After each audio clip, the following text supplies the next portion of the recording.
melanjutkan topik tentang Mesias anak Allah yang hidup yang diambil dari Matius pasal 16 ayat 13 sampai yang ke-20. Jadi saya ingin kita membacanya dulu tentang Mesias anak Allah yang hidup. Kalau suara saya tidak kedengaran jelas, tolong diberitahukan. Oke, saya akan baca Matius pasal 16 ayat 13 sampai 20.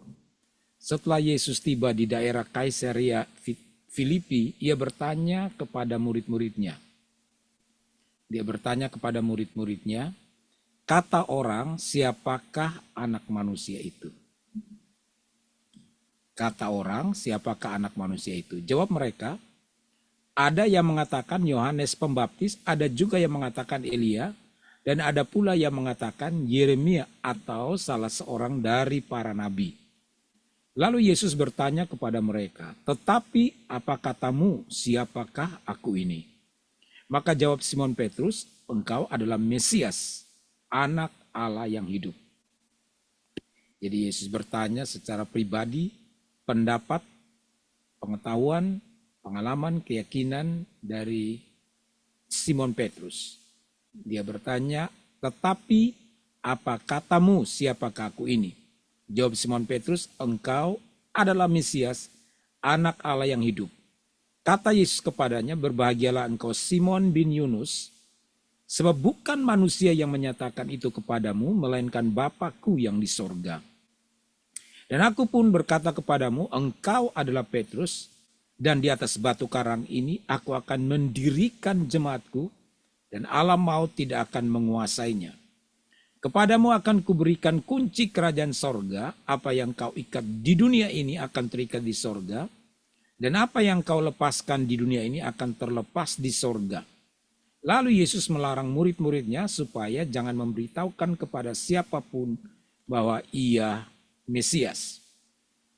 Bapak Ibu Saudara-saudara, kalau kita lihat konteks ini, ada beberapa bagian penting yang sebenarnya bisa kita pelajari, tetapi saya ingin kita lebih berfokus kepada topik tadi tentang Mesias anak Allah yang hidup.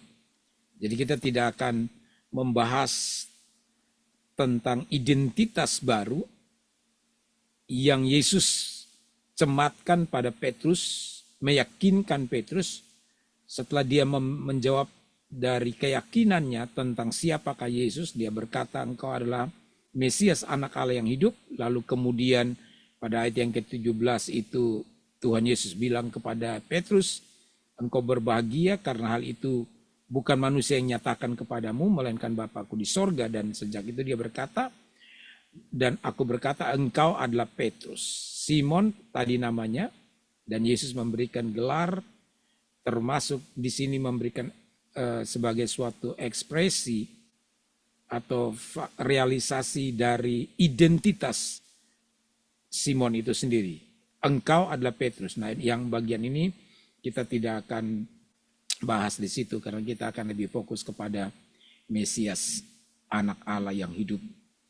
Nah, Bapak Ibu Saudara-saudara, kita mengerti bahwa ketika Yesus itu sempat melarang murid-muridnya untuk jangan beritahukan kepada siapapun bahwa ia Mesias, tetapi dengan kiprah atau karya Yesus di dalam melakukan begitu banyak mujizat, sehingga menimbulkan keyakinan juga atau pendapat banyak orang bahwa Yesus adalah Mesias. Dan kabar ini tersiar kemana-mana sehingga kita baru saja melewati masa Paskah. Kita mengerti proses bagaimana Yesus diadili, bahwa imam-imam besar, pemuka-pemuka agama, orang-orang Farisi, bahkan secara umum kelompok Sanhedrin itu menangkap Yesus, kemudian menyesahnya, lalu menekan dia untuk memberi jawaban-jawaban dari pertanyaan-pertanyaan mereka. Dan hal yang utama yang mereka tuduhkan adalah ketika Yesus menyebutkan dirinya Mesias. Tetapi dalam proses yang mereka lakukan itu sendiri, proses pengadilan yang mereka lakukan itu sendiri, mereka tidak berani menjatuhkan hukuman langsung atau hukuman mati. Itu sebabnya mereka memprovokasi Pilatus supaya Pilatuslah yang akan menjatuhkan hukuman seberat-beratnya, yaitu hukuman mati kepada Yesus. Dan itu sebabnya mereka membawa Yesus kepada pengadilan kepada pengadilan Pilatus, dan Pilatus mengadilinya. Dan Pilatus bertanya, tuduhan apa yang kau tuduhkan kepada orang ini? Lalu di situ saudara-saudaraku mereka memberitahukan bahwa dia menyebut dirinya Mesias. Itu artinya dia mencoba untuk memprovokasi Pilatus. Jadi mereka mencoba memprovokasi Pilatus supaya Pilatus yang pada waktu itu saya kira mereka juga mempunyai keinginan politik yang luar biasa. Bahkan dia sampai berselisih dengan Herodes. Dan apa yang disampaikan tentang Mesias itu kan mengarah kepada raja, mengarah kepada sebuah kekuatan politik. Dan mereka sengaja untuk menyodorkan fakta ini atau memberikan tuduhan ini supaya timbul kemarahan Pilatus yang merasa tersaingi atau merasa terancam atau merasa ada kudeta dari seorang yang menyebut dirinya Mesias, yang mereka percayai Mesias itu adalah sebagai seorang yang mempunyai kekuatan politik atau raja. Nah, untuk itu sebelum kita memahami lebih dalam tentang statement, keyakinan, pengakuan, pernyataan dari Simon Petrus ini, mari kita belajar sedikit, dan saya yakin Bapak Ibu sudah mengerti dan mengetahui arti kata Mesias. Tapi untuk memberikan menggali lebih dalam makna yang diucapkan oleh Petrus tadi, maka kita belajar lagi kembali sedikit tentang pengertian ini. Dan juga tentang beberapa pandangan yang berbeda oleh orang-orang Yudaisme atau orang-orang Yahudi dan orang-orang yang percaya kepada Yesus atau orang Kristen. Nah, kita mengerti bahwa kata Mesias ini berasal dari bahasa Ibrani, dari kata Masiah, artinya yang berarti yang diurapi. Nah, arti dasar dari kalimat ini, dari kata ini, dalam tradisi Israel kuno, yang diurapi adalah seseorang, itu yang dimaksudkan adalah seseorang yang dipilih dan ditetapkan oleh Allah. Jadi kita garis bawahi kata-kata ini, yang diurapi itu artinya, atau Mesias yang artinya yang diurapi, ini menurut tradisi Israel kuno, adalah seseorang yang dipilih dan ditentukan Allah untuk tugas khusus. Jadi ada kata pilihan di situ. Nanti juga kita akan melihat syarat-syaratnya seperti apa, asalnya seperti apa, dan tugasnya apa. Jadi yang dipilih, ditetapkan atau ditugaskan untuk suatu tugas khusus. Itulah Mesias. Jadi Mesias itu dia dipilih, ditetapkan, dan dia harus melaksanakan suatu tugas atau misi tertentu. Dan pengurapan ini biasanya dilakukan dengan minyak sebagai tanda, dan biasa yang diurapi itu adalah raja. Misalnya Daud diurapi, kemudian imam, dan kemudian nabi. Nah, tiga kelompok ini atau tiga sosok ini, saudaraku, raja, imam, dan nabi, ini diurapi untuk atau dipilih oleh Allah, ditetapkan untuk melaksanakan suatu tugas khusus. Nah, lebih lanjutnya, dalam perkembangan selanjutnya, makna yang dipahami oleh orang-orang Yahudi sebagai sebuah pengharapan mereka ketika bangsa Yahudi dibuang ke dalam pembuangan dan menjadi bangsa yang terjajah, saudara-saudaraku, sehingga mereka sangat mengharapkan adanya seseorang Mesias, juru selamat yang membebaskan mereka dari ikatan perhambaan ini. Jadi dalam perkembangan selanjutnya Mesias menjadi gelar bagi sosok yang dinantikan, seorang raja penyelamat, juru selamat, savior. Sehingga Mesias dan juru selamat itu sesuatu yang punya makna yang sama. Kemudian juga ini dari pandangan orang Yahudi sebagai pengharapan mereka yang memulihkan Israel dan membawa damai. Jadi perkembangan pengertian Mesias berkembang dalam pandangan orang Yahudi yang merupakan konsep dari pengharapan mereka, yaitu bahwa Mesias itu menjadi gelar bagi seseorang atau satu pribadi, sosok yang dinantikan, sosok yang akan menjadi raja yang mempunyai kekuatan untuk menyelamatkan, raja penyelamat, dan kemudian dia ini yang akan memulihkan Israel dan membawa damai. Karena pada waktu itu kita mengerti bahwa keadaan Israel bukan dalam keadaan damai. Kemudian kalau kita lihat di dalam pandangan Alkitab, di dalam perjanjian baru yang baru saja kita baca itu, beberapa ayat yang kita baca itu, ataupun ayat-ayat lainnya yang disebutkan di dalam Alkitab perjanjian baru, maka kita menemukan bahwa kata Mesias itu diterjemahkan ke dalam bahasa Yunani menjadi Kristus atau Kristos.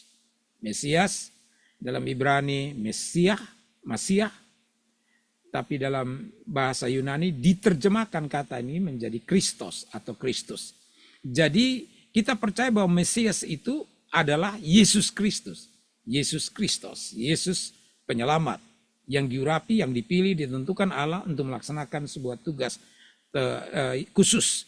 Jadi dia datang bukan hanya untuk orang Israel, sementara bangsa Yahudi atau Yudaisme percaya bahwa Mesias itu datang untuk membebaskan Israel. Tetapi kita melihat di dalam perjanjian baru ini kita menemukan bahwa yang dimaksudkan oleh Kristus, dia datang bukan hanya untuk orang Israel saja, tetapi untuk menyelamatkan seluruh umat manusia. Ini kita bisa lihat lebih detail misalnya tentang pandangan Mesias dalam Yudaisme dan kekristenan ini.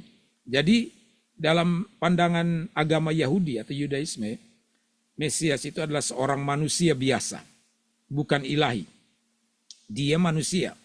Jadi dia bukan Tuhan, dia bukan anak Tuhan, dia hanya manusia yang dipilih oleh Allah. Jadi mereka percaya bahwa Mesias itu sosok yang dipilih dan ditetapkan oleh Allah. Dan ini yang mereka yakini, tetapi mereka tidak percaya atau mereka menolak kalau sosok yang dipilih oleh Allah ini adalah Tuhan atau anak Tuhan. Jadi dia bukan satu pribadi yang ilahi, dia pribadi biasa. Tetapi juga dalam Yudaisme mereka percaya bahwa Mesias itu datang dari keturunan, adalah seorang keturunan raja. Harus berasal dari garis keturunan Daud. Harus berasal dari garis keturunan Daud. Dan kemudian memiliki tugas, dan tugas utama Mesias yang dipercayai dan diharapkan oleh orang Yahudi ini atau Yudaisme, yaitu memulihkan bangsa Israel. Yang kedua, membawa semua orang Yahudi kembali ke tanah Israel. Yang ketiga, membangun kembali bait suci di Yerusalem. Yang keempat, membawa damai bagi dunia. Jadi tidak lagi ada perang.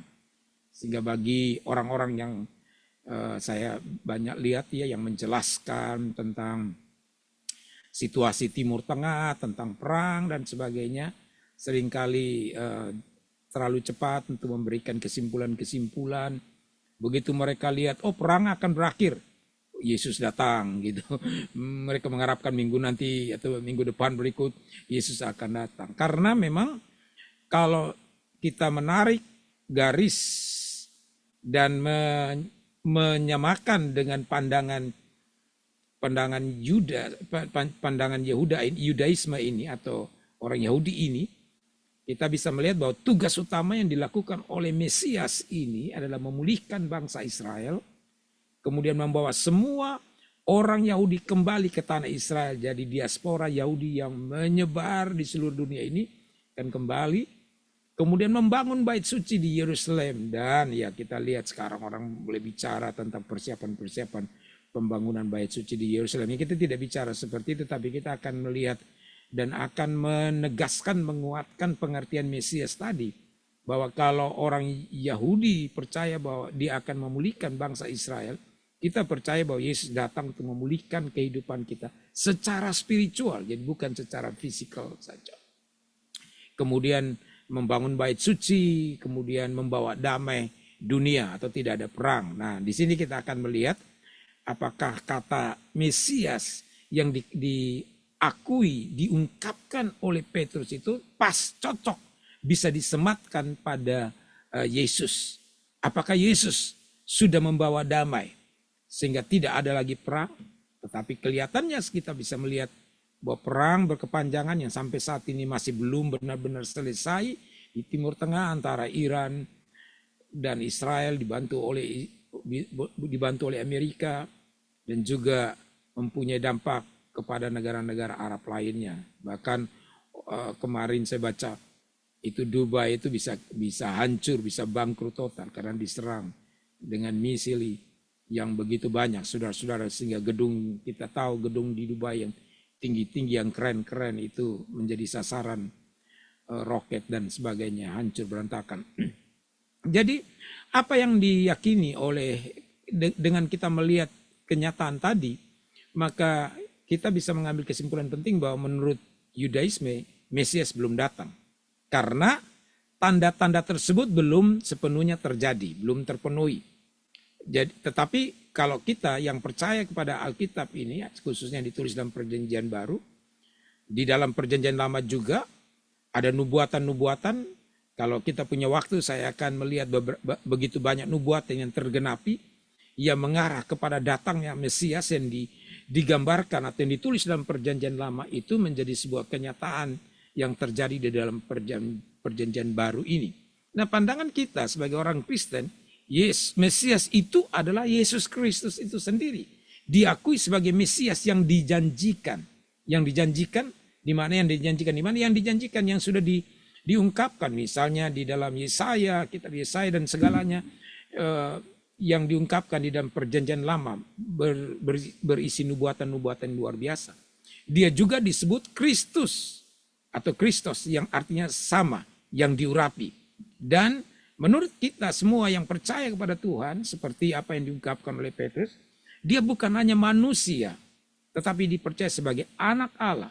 Sehingga di sini kita melihat Mesias, Yesus ini memiliki natur ilahi dan manusia.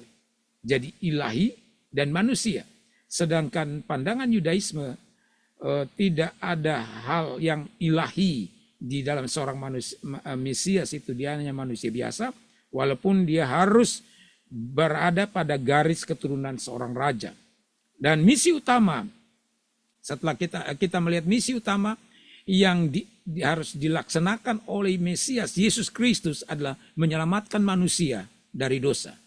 Memulihkan kita semua dari kehancuran total, dari kehancuran yang disebabkan oleh dosa. Nah, itu tugas utama, sama dengan apa yang dipercaya oleh Yudaisme, tetapi mereka percaya tentang sebuah pemulihan kerajaan secara fisik. Tapi kita melihat di sini sebuah penyelamatan dan pemulihan secara spiritual, menyelamatkan manusia dari dosa. Kemudian saudara-saudaraku, kita percaya di sini bahwa Yesus itu datang bukan sekedar hanya untuk memerintah, tetapi memberikan kehidupan yang kekal. Itu yang paling penting. Sedangkan kalau orang-orang Yahudi, mereka percaya bahwa Mesias akan datang, dia akan memerintah secara fisik, secara politis, nasional. Kita lihat bahwa Yesus bukan datang hanya untuk memerintah, tapi dia memberikan kehidupan yang kekal.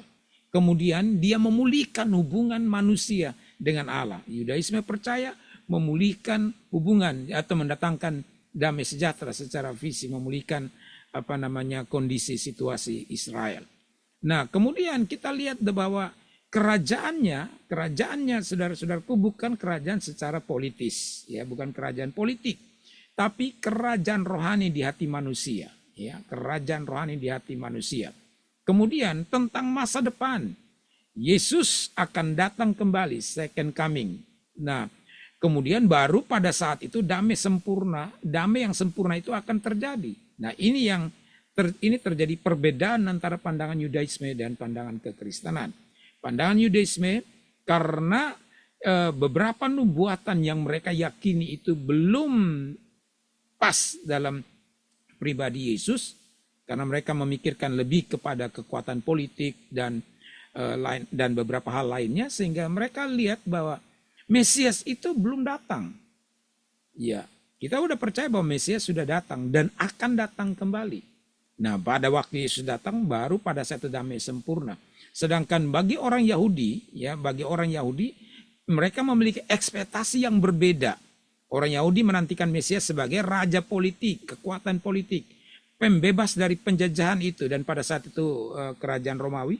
Kemudian dia membawa damai dunia secara langsung. Jadi waktu Mesias datang langsung membawa damai. Sedangkan mereka lihat bahwa pada waktu Yesus datang, sementara pada masa Yesus tidak menggulingkan kerajaan Romawi dan tidak mendirikan kerajaan politik, dan situasi masih juga ada sampai saat ini kita lihat masih terjadi peperangan. Sedangkan orang Yahudi percaya bahwa waktu Mesias datang langsung tidak lagi ada perang, tapi yang ada adalah kedamaian. Jadi akibatnya mereka menganggap bahwa Yesus belum memenuhi harapan sebagai Mesias. Nah, konsep Mesias ini mereka tidak menerima bahwa Mesias itu datang sebagai pribadi yang menderita. Ini berbeda dengan kita, Bapak Ibu Saudara-saudari.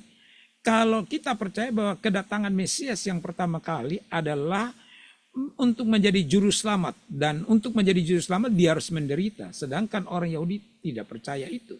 Bahwa Mesias itu datang menjadi sebuah kekuatan politik, jadi kemenangan, kemenangan, bukan lemah, bukan terkutuk. Tetapi kalau kita melihat apa yang dikatakan di dalam Alkitab, saudara-saudara, Perjanjian Lama khususnya, kita bisa melihat bahwa Yesus yang disalib itu dianggap lemah atau terkutuk. Ulangan 21 ayat 23, Yesus dianggap terkutuk, sehingga nggak cocok dengan apa yang mereka katakan di sini. Nah, itu sebabnya kita bisa melihat bahwa tidak, menurut orang Yahudi, tidak semua nubuat dianggap tergenapi. Itu sebabnya ada pertanyaan sampai sekarang, mengapa orang Yahudi susah menerima Yesus itu sebagai Mesias atau juru selamat. Karena dalam pandangan Yudaisme, dunia belum damai, bait suci belum dipulihkan, semua bangsa belum mengenal Allah. Jadi mereka menyimpulkan Mesias belum datang. Jadi Yudaisme melihat Mesias itu sebagai raja yang menang, bukan raja yang lemah atau yang dikutuk tadi. Kemudian kekristenan melihat Yesus itu sebagai raja yang menderita, baru nanti dimuliakan. Jadi ini bedanya. Mesias dianggap oleh orang Yahudi sebagai raja yang menang, datang sekaligus menang, bikin damai semua, menyatukan Israel, membangun Yerusalem dan sebagainya, pokoknya raja yang menang. Tetapi bagi kita percaya Mesias itu akan datang dua kali. Datang yang pertama sebagai juru selamat, artinya dia menderita. Berbeda dengan pandangan orang Yahudi atau Yudaisme bahwa dia harus menang dan kuat. Sebagai juru selamat ada sacrifice, ada pengorbanan, dia disalibkan. Jadi raja yang menderita, tapi kedatangan yang kedua baru dia akan dimuliakan, yang memerintah. Nah, ini bedanya di sini. Jadi kita bisa lihat orang Kristen percaya Yesus datang dua kali. Pertama sebagai juru selamat, dalam arti di sini menderita. Tapi yang kedua sebagai raja, dia akan memerintah. Sebagai juru selamat, first coming, dan second coming sebagai raja yang memerintah. Nah, Bapak Ibu Saudara-saudari, ini sedikit pembahasan mengenai pengertian Mesias ini. Dan mari kita lihat pada waktu itu Yesus memanggil murid-muridnya bersama-sama dengan mereka, lalu dia bertanya, menurut kata orang, siapakah aku ini? Dan kemudian murid-murid itu memberikan jawaban berdasarkan versi yang mereka dengar menurut pandangan banyak orang, pendapat banyak orang. Mereka mengatakan, engkau itu Yohanes Pembaptis, engkau itu Yohanes Pembaptis, engkau itu adalah Elia, engkau itu adalah atau salah satu nabi yang lain dan sebagainya.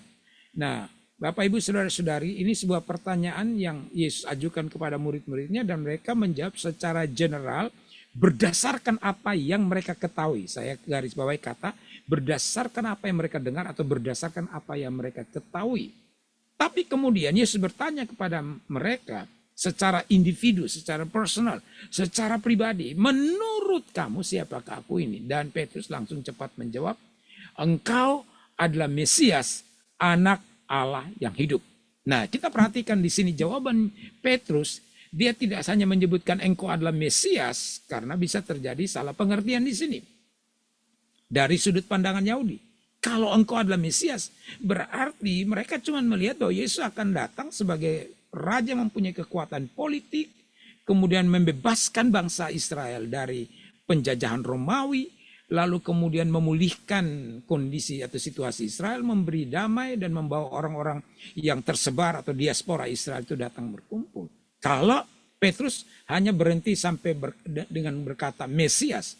Oke, kalau hari ini kan kita karena sudah mengerti Mesias itu, jadi kita sudah punya gambaran yang ke depan pengertian yang sebenarnya. Tapi kalau waktu itu Petrus cuma menjawab engkau adalah Mesias, maka bisa terjadi pengertian yang komplit, yang perfect tentang pengertian Mesias itu berarti mereka cuma berpikir Yesus cuma kekuatan politik, mempunyai kekuatan politik. Tetapi dia berkata, dia tidak berkata engkau adalah Mesias saja, tetapi dia berkata engkau adalah Mesias dan anak Allah. Ini berbicara tentang yang tadi saya sebutkan, manusia tetapi juga ada keilahian.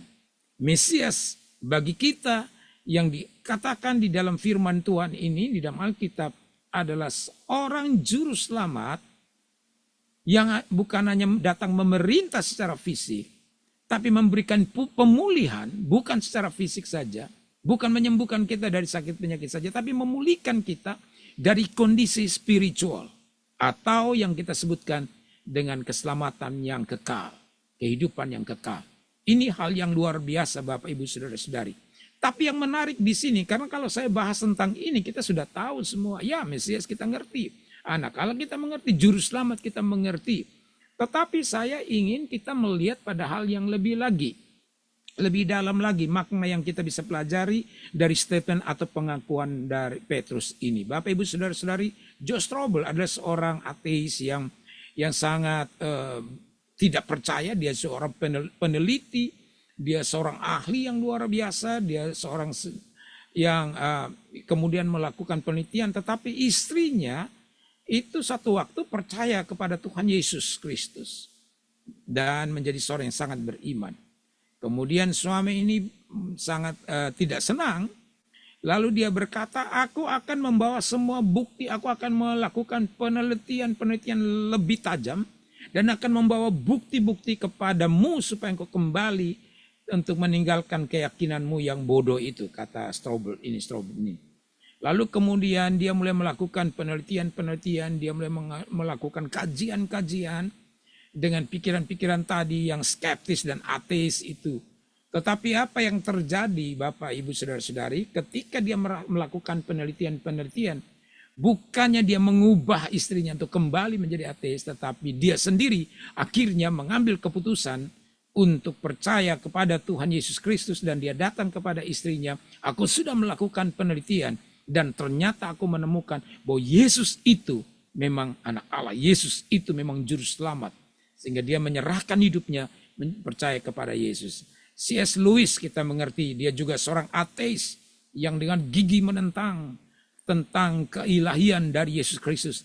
Tapi akhirnya pada satu titik tertentu setelah dia melakukan penelitian dan mempelajari, mencari untuk menemukan kebenaran. Dan akhirnya dia menemukan kebenaran.